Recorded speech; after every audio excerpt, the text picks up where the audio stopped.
What's up guys, ADucksOpinion here, and this is the final part for my Game of the Year edition for 2014 for this page, and this is the letdowns, the games that didn't live up to the hype, and we're going to talk about them. But if you missed my top 6 Game of the Years or my honorable mentions, then you can check out the annotations or the links below, and you guys can check that out before watching this video. So please go do that. Like those videos and like this one. Please promote it so we can keep posting. And now let's get down to it. Let's talk about the letdowns of 2014. Now these games were all fun. I'm sure a lot of you guys might disagree. This is my opinion only, and I'm sure a lot of you guys love these games. But as for the letdowns, I have 6 of them, okay?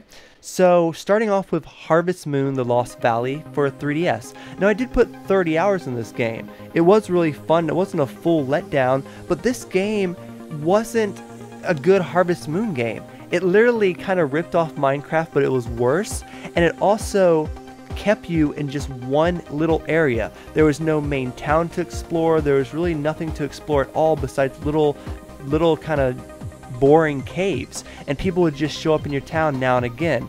And like the story to it, it was really hard to progress in the story because someone would show up at a certain time and you had to meet him at a certain place, but you still have to get your crops ready, and like you would never run into the person. Like they'd come Monday at like 2, you get there Monday at 3 and they're gone, and then you have to wait a whole week for them to come back. And so the story progression was really slow, and I just got bored of it.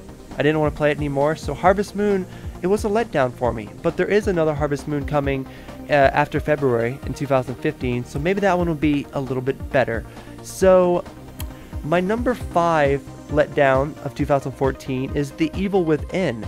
Now this looked like a really cool like Saw type game, and the first 20 minutes is really fun, but then it just turns into a mediocre shooting game, almost like a really crappy Resident Evil. It had great potential to kind of live up to like a really cool, again, like a Saw game in a sense, but then it really died down on some really bad shooting, very bad direction of telling you where to go, and it just was pretty, all in general, just disappointing.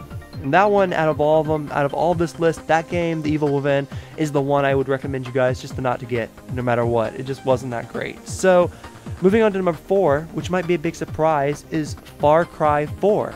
Now, don't get me wrong, I enjoyed Far Cry 4. I put a good time into it, but I didn't beat it. And I got really bored of it because it was exactly like Far Cry 3, but worse. It had a worser story. I didn't know what was going on in the story. I didn't care about the story. Far Cry 3, I'm saving my friends from this crazy lunatic in some different country. Far Cry 4, I have no clue what's going on. It was the same exact game, and it made it really, really boring. And that's why Far Cry 3 was a letdown for me. And that moves on to number 3 in our letdowns list, The Sims 4. It was the same thing. Did I say Far Cry 3? I meant Far Cry 4. So like Sims 4 and Far Cry 4 are like the same ordeal of why they were letdowns, because The Sims 4 felt like The Sims 1 remastered. That's what it felt like. It felt like the same exact game we played a billion times, and once I played it with just one little let's play of it, I didn't want to play it anymore. I stopped playing it, I moved on to something different, and that was just a real letdown to me that both of those two games really just felt the exact same as the game they made last time. They didn't try to change anything, they didn't try to take any chances, and it just let me down. So number 2 in my letdowns was Dark Souls 2. Now I know I'm going to catch hell for this. I know Dark Souls is supposed to be a hard game, but for me, I like playing games casually. And if they had an easy mode on that game, I feel like I would have enjoyed it. It was a beautiful game. I loved it so much. I loved looking at it, but it was too damn hard. You just have beautiful scenarios, fight this guy, fight this guy, fight this guy, finally make it to the end, get something I have no clue what it is, no clue how to use it, and it just was a really lame game that I didn't want to sink hours into when it punished me every time I die. So Dark Souls 2 was a huge letdown, and that moves on to our number 1 letdown of the year, which was, for me, South Park: The Stick of Truth.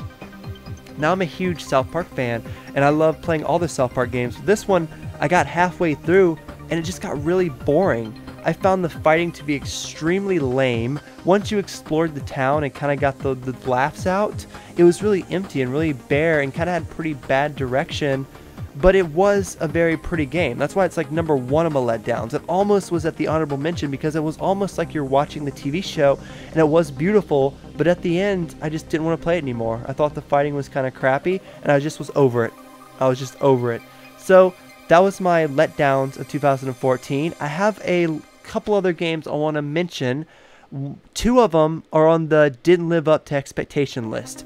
And starting with number 2 is Mario Kart 8. And that also has the Far Cry 4 and the Sims 4 thing going on, where I've played every Mario Kart.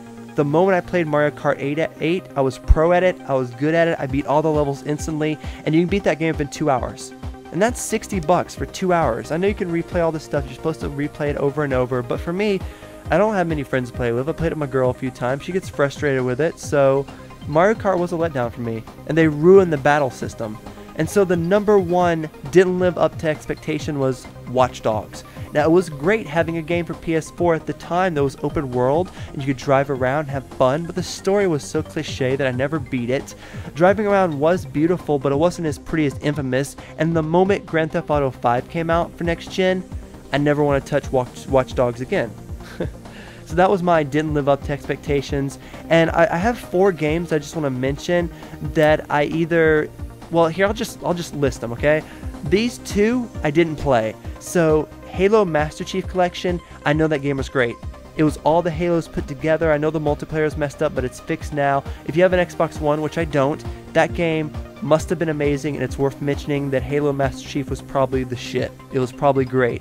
And also, I bet you Sunset Overdrive would have been in my top 5 best games of the year if I had an Xbox One to play it. I think Sunset Overdrive looked amazing, and I really, really wish I did get to play it. Now, I played also a little bit of Middle-earth, Shadows of Mordor. I played a little bit of it, but it just, it didn't run good on my computer, and I never got a PS4, but it looked fantastic. And the last game that I want to mention that I beat, but it came out as a remaster this year, and it came out last year, was The Last of Us. I beat The Last of Us, and I did not want it to end. The only thing I have to say about it is I wish it didn't end. It ended too quick for me, but we do have DLC, and I thought The Last of Us Remastered was amazing, even though, again, Last of Us came out in 2013. I'm not going to list remastered games because it doesn't count. If I would list remastered games, Grand Theft Auto would have been number 1. So, that's an 8-minute rant. I think we're done. We listed every game, in my opinion, that was worth talking about in 2014 in these 3 videos. I had a fun time making this, and I think in 2015, I'll have a fun time looking back at this, trying to make my 2015 list of all the epic games. You let me know what you guys think about your letdowns, the games that didn't live up to you, or the games that you might not have played that you thought were going to be awesome in the comments. Go back and check out my top 6 games of the year and my honorable mentions, and that's pretty much it. So thank you guys so much for watching. We'll have more videos coming soon. 2015, tons of new games, and I just can't wait. So keep it locked to Duck Opinion, where ducks can fly, so don't forget to like and subscribe. Peace.